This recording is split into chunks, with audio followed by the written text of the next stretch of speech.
군대를 만기 전역하고 집으로 왔습니다. 군대에 가기 전엔 다른 집이었는데 제가 군 생활을 하던 사이 또 다른 곳으로 이사를 했더군요. 저는 어머니가 보낸 주소를 받아들고 새로운 집으로 이사한 제 가족이 있는 보금자리를 겨우 찾아왔습니다. 이번 이사만 벌써 12번째네요. 정말 지긋지긋합니다. 엄마와 동생들은 마침 이사 마무리 작업 중이더군요. 엄마와 두 동생이 무지 고생했네요. 냉장고부터 각종 가구가 일이 무거운데 말이죠. 저희 식구는 아버지의 사업이 망해 가지고 있던 아파트와 모든 재산을 은행에 빼앗긴 채 하루아침에 차가운 거리에 앉았습니다. 그게 벌써 3년 전 일이었고 이젠 빚은 없었습니다. 다만 우리 식구 안락하게 지낼 온전한 집이 없다는 게 가장 큰 문제였지요.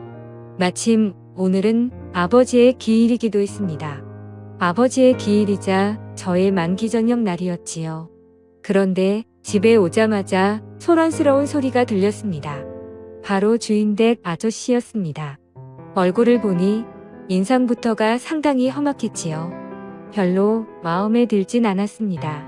주인댁 아저씨는 저희가 이사 오면서 멀쩡했던 대문이 파손됐으니 이를 저희에게 변상하라고 우겨댔습니다. 제가 뭐라 설명을 해도 멍청한 속이에 격릴지더군요.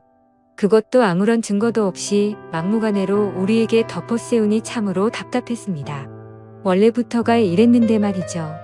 저는 가뜩이나 아버지가 없는 것도 서러운데 하지 않은 일을 했다는 오해까지 받으니 저녁 첫날부터 기분이 별로였습니다. 그래도 어쩌겠습니까? 저는 첫날부터 주인 집과 마찰을 빚고 싶지 않아 변상하며 좋게 지내자던 어머니의 의견을 따르기로 했습니다. 그렇게 그 재수 없는 집에서 한 달이 지났을까요? 어느 날 주인집 딸내미와 마주쳤습니다. 이곳 주인집 아저씨에게 저와 비슷한 나이를 가진 자식이 있었다는 사실을 저는 오늘 처음 알았습니다. 그런데 아버지를 닮아서 그런지 여자애가 상당히 기고만장하며 버릇이 없더군요. 세입자 주제에 왜 정문을 사용하냐며 혼잣말로 짜증을 내는 겁니다. 어쨌건 저는 그 후로 그 재수 없는 여자애와 마주치기 싫어 뒤에 있는 작은 쪽문만 이용했습니다. 제 어머니와 동생들에게도 뒤쪽에 있는 쪽문을 사용하라고 신신당부했지요. 주인집 딸내미 성격이 보통이 아니라며 가진 흉은 다 보면서요. 마음 같아서는 제 앞주머니로 따끔히 교육하고 싶었으나 참았습니다. 주인집 딸내미 잘못 건드렸다가 무슨 사단이 일어날지 몰랐습니다. 그러던 어느 날이었습니다. 저는 그토록 들어가고 싶었던 대기업에 운이 좋게 취직하게 되었습니다. 그런데 그곳에서 주인집 딸내미를 보았지요. 알고 보니 주인집 딸내미는 저와 입사 동기였습니다. 그 얼굴을 이곳 회사에서도 보니 참 흉한 것 같았죠.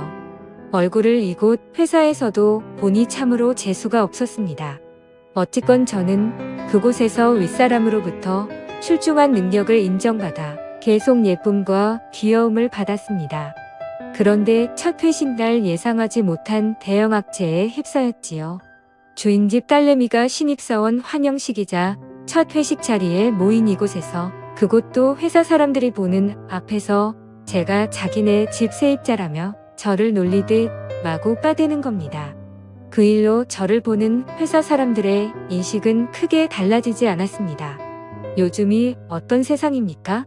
저는 그게 부끄러운 일이라 여기지는 않았으니까요. 저만 당당하면 되죠. 단 저는 주인집 딸내미를 좋은 시선으로 볼 수가 없었습니다.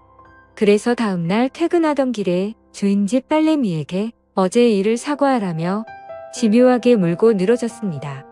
사과하시죠. 제가 뭘 잘못했는데요.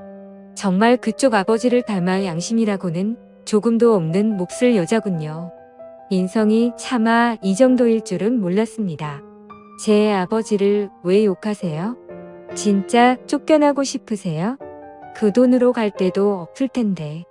능력이 안 되니 뒤에서 까는 거죠. 당신 같은 여자 많이 봤어.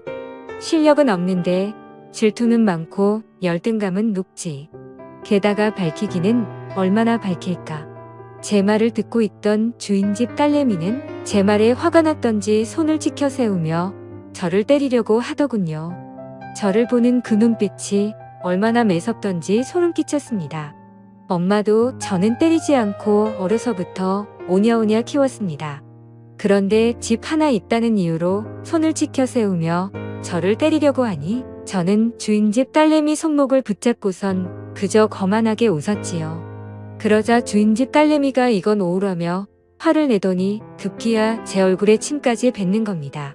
저는 그때 속으로 얘를 어떻게 할까 고민했습니다. 저도 주인집 딸내미 얼굴에 침을 뱉고 윙크를 날리며 배로 갚아주었지요. 그리고 제 앞주머니만 대놓고 주물렀습니다. 그리고선 이렇게 말했지요. 주인, 아저씨한테 말하라고 말입니다. 당장에 방을 빼겠다고 진짜로 당당하게 나갔습니다. 아마도 수치스러웠을 겁니다. 사실 이 돈으로 아직 갈 곳은 없었으나 대기업에 취직했으니 은행 대출을 받아 다른 곳으로 가면 됐을 일입니다. 저는 제 어머니와 동생들을 그런 집에 살게 하고 싶지는 않았습니다. 어쨌건 그 일이 있던 후 어느 늦은 밤 골목길을 지나 집으로 가는데 어디선가 공경에 처해 도와달라는 어느 젊은 여자의 목소리가 들리는 겁니다. 저는 도움의 목소리가 들리는 곳으로 발길을 옮겨보니 주인집 딸내미가 건장한 어느 남자에게 가로막혀 벌벌 떨고만 있는 광경과 마주했지요.